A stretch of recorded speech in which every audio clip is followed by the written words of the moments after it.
இமயமலை பகுதிகளில் அதிகமா மனிதனுடைய கால் தடத்தை விட மிகப்பெரிய கால் தடங்கள் அதிகமா தென்படுது அப்படிங்கிற மாதிரி அங்க செல்லக்கூடிய சுற்றுலா பயணிகள் நிறைய பேர் சொல்லியிருக்காங்க. அது மட்டும் இல்லாம இமயமலை அடிவாரத்தில் இருக்கக்கூடிய சிறு சிறு கிராமங்கள்ல ஒரு சில கிராமங்கள்ல அஸ்வத்தாமன் எங்க ஊருக்கு அடிக்கடி வருவாரு அப்படிங்கிற மாதிரியும் சொல்றாங்க. அதோட அங்க இருக்கக்கூடிய மக்கள் என்ன சொல்றாங்கன்னா, இரவு நேரங்கள்ல 10 அடி கொண்ட ஒரு மனிதர் வருவாரு, வந்து அவருடைய நெற்றியில் இருக்கக்கூடிய காயத்தை ஆற்றுவதற்காக எங்க கிட்ட மஞ்சள் தூளும் தேங்காய் எண்ணெயும் கேட்பாரு, நாங்களும் கொடுப்போம் அப்படிங்கிற மாதிரி சில கிராமவாசிகள் சொல்லியிருக்காங்க. அதோடு அங்கு செல்லக்கூடிய வெளியூரை சேர்ந்த சுற்றுலா பயணிகள் நாங்க அடிக்கடி நெற்றியில காயம் இருக்கக்கூடிய கண் மாதிரி அமைப்பு இருக்கக்கூடிய ஒரு வயதானவரை பார்ப்போம், அவர் தன் உடல் முழுக்கவே ஒரு கருப்பு போர்வையை போத்திக்கிட்டு சுத்திட்டு இருக்காரு அப்படிங்கிற மாதிரியான விஷயத்தையுமே சொல்லியிருக்காங்க.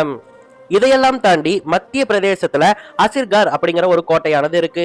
இந்த ஒரு கோட்டையில ஒரு சிவன் கோயில் இருக்கு. இந்த சிவன் கோயிலுக்கு அடிக்கடி அஸ்வத்தாமன் வந்து வழிபட்டு போறதா அங்க இருக்கக்கூடிய கிராம மக்கள் நம்புறாங்க. அங்க இருக்கக்கூடிய கிராம மக்கள் இப்பவும் நீங்க போய் கேட்டீங்கன்னா, நாங்க நெற்றியில் புண் இருக்கக்கூடிய ஒரு மனிதரை அடிக்கடி அந்த கோயில் பக்கம் பார்த்திருக்கோம், ஒரு சில நாட்கள்ல அந்த கோயில் பக்கம் நீங்க போனீங்கன்னா 10 அடி கொண்ட அந்த ஒரு மனிதரை நீங்க கண்டிப்பா பார்க்கலாம் அப்படிங்கிற மாதிரி சொல்லியிருக்காங்க. அதோட அந்த கோயிலுக்குள்ள போறவங்க பெரும்பாலும் தங்களை யாரோ ஃபாலோ பண்ற மாதிரியான உணர்வு வருது அப்படின்னு சொல்லியிருக்காங்க.